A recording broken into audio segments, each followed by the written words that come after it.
You're now watching Sports Bettor's Paradise on the BetRivers Network.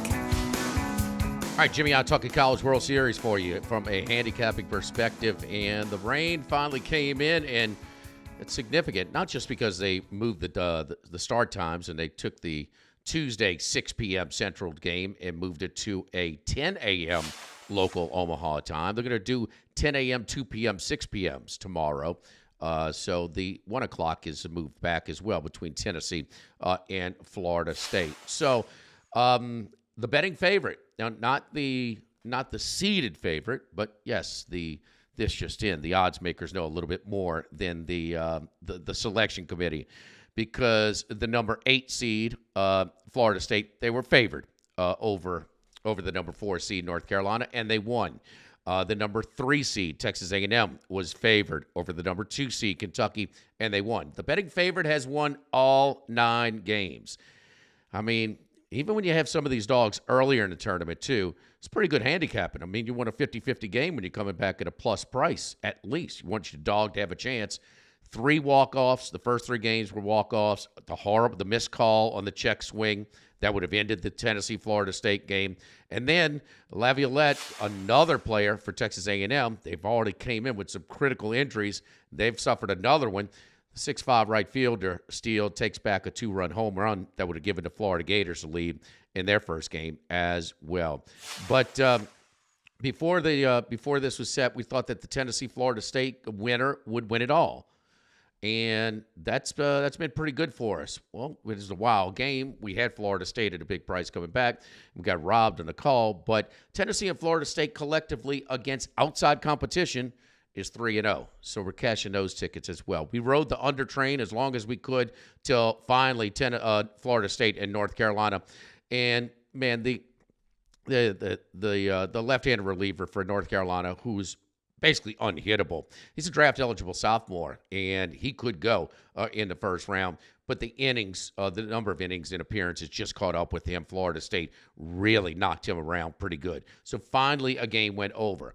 The wind blowing in is not the case anymore. This weather coming in, it's going to make the wind from blowing in for about 20 miles per hour from right center field. It's kind of a non-factor. Going to go maybe third to first base tomorrow, crosswind tomorrow. But that, when I go to Omaha, I go get my cappuccino downtown. It's the first thing I hit is the flagpoles to check those things out. Of course, with LSU not making it there, I'm not there this year. But that is the first thing I look at. 7-2, rather, the unders so far in this tournament. Let's look at that SEC matchup and the early one on Wednesday morning, 10 a.m. Central Time, first pitch, Kentucky and Florida. Kentucky took 2 out of 3 during the regular season against the Florida Gators. And these were 2 teams with totally different expectations before the season, totally different regular seasons, but here they are playing in an elimination game. And would be interesting to see if Mangione is going to pitch to Caglione. Caglione has hit bombs in just about every postseason game, including the game, the one that was a difference maker in the Monday afternoon game, the 3-run 3-run homer against NC State that gave them the 4-1 lead. They held on to win 5-4. So some pitching, down the line pitching, you bet. For Kentucky, it's going to be Dominic Niemann. He's 8-4 with a 6.24 ERA. And with Florida, Pierce Coppola, 0-4 with a 9.16 ERA. They'll have quick hooks on them, both Sully and Mangione, but it is going to be you're going to be pitching by committee. The thing that this one is a tricky one in these 2 elimination games is that, Kentucky and Florida will have to come back and play A&M twice, the winner of that one. They're a day behind. I think that the favorite train kind of stops in this one. I'm going to take the more seasoned team that's been here more. I got the battle scars, and they played a lot of games last year. And I'm going to go take with the Florida Gators at a plus price in this one. I'm scared of the total. This one could have a lot of runs with the wind not blowing in anymore, and the pitching is so thin. So, and keep in mind, Florida did face, and that's the difference here. Florida faced Neiman before and touched him up for 7 runs in their one win in the 3-game series during the regular season. And I think it was a 9 or 10-1 final that they beat them. They lost as they lost a bunch of close games, did Florida this year. That was the difference in that 2 out of 3 series loss. But I like seeing that pitcher, having seen him already earlier this year.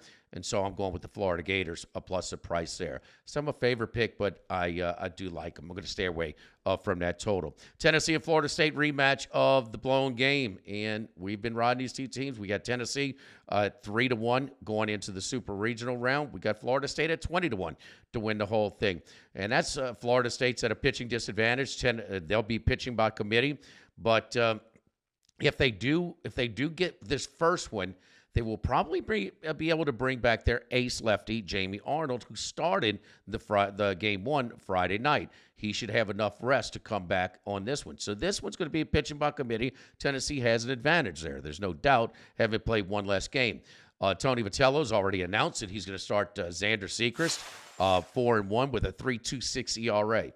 A 3.26 ERA in 17 starts is pretty damn impressive when you're pitching in that launching pad in Knoxville. So, I mean, it's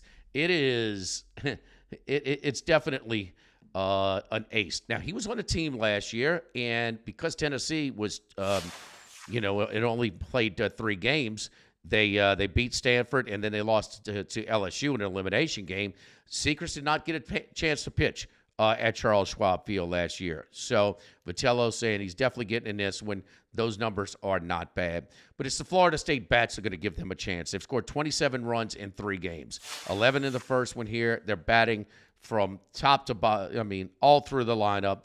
And we know about Tibbs. He's been hot. Remember he had the 3 home run game in a Super Regional clincher against UConn, including the 2-run homer first third of the game to break the 8-8 tie in that clinching game. I like this Florida State team. I like Link Jarrett. I just think that even though they're at a pitching disadvantage here, that's a nice price coming back. And let's face it, when that chalk keeps cashing in over and over and over, the betting public just keeps penciling it in no matter what the price is. So I think there's going to be a low value. Be a little patient. Wait on this one. I think the public's going to be on Tennessee in this one. I think you might even get a better price closer to first pitch. So, again, both of these teams 3-0 against outside competition. They've been as advertised as we've expected, even though the one is the 1 seed and one is the 8 seed. And, man, poor A&M coming in this one. Favorable draw, very deep team. Love Jim Schlossnagle. He's a great guy. We knew him back in his Tulane days when he was an assistant under those great Tulane teams. But, man, they come in losing a top pitcher and a top hitter. And LaViolette now is a hamstring injury, and he is less than 100% as well. So that depth is getting cut into pretty good. They got to stay in that winner's bracket and use as little pitching as possible. So let's try and keep it going in the College World Series. But again, the biggest thing, that wind, until further notice, it is not blowing in again. So that 7-2 underrun is probably over. For BetRivers in the Sports Bettor's Paradise, I'm Jimmy Ott talking college baseball.